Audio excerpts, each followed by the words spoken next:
Mephibosheth was only 5 years old when his world collapsed. His father, Jonathan, had been killed. His grandfather, King Saul, was also dead. His nurse picked him up and ran for safety. But in her hurry, she dropped him. From that day forward, Mephibosheth was disabled in both feet.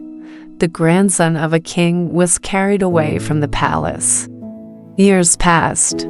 Mephibosheth grew up far from the royal city. He lived in a place called Lo-debar.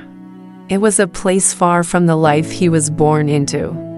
Then one day, King David asked a surprising question. Is there anyone still left from the house of Saul? David was not searching for an enemy. He wanted someone to whom he could show kindness. He wanted to honor the promise he had made to Jonathan. A servant told David about Mephibosheth. Soon, the forgotten man was summoned to the palace. Mephibosheth entered the presence of the king. He fell face down before David. Then David called him by name.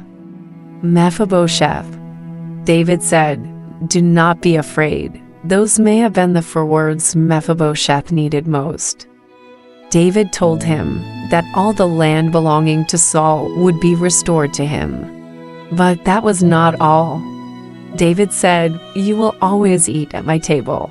Mephibosheth came before the king with nothing to offer.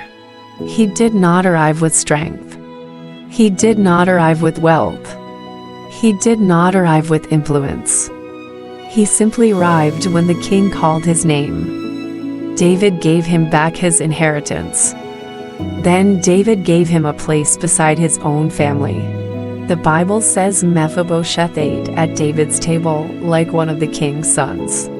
His past had not disappeared. His injured feet had not been healed. But his position had completely changed. He was no longer living as a forgotten man. He now had a permanent seat at the king's table. Maybe you have something in your life that makes you feel unworthy. Maybe you have carried wounds nobody else can see. Maybe you have wondered whether there is still a place for you. The story of Mephibosheth reminds us that grace does not wait for perfection. Grace calls you by name. Grace restores what shame tried to take away. Grace pulls out a chair, and grace says, "You belong here." Grace did not erase Mephibosheth's scars. It changed where he sat. Faith-based encouragement only. This content is for reflection and inspiration. It is not professional counseling or personal life advice.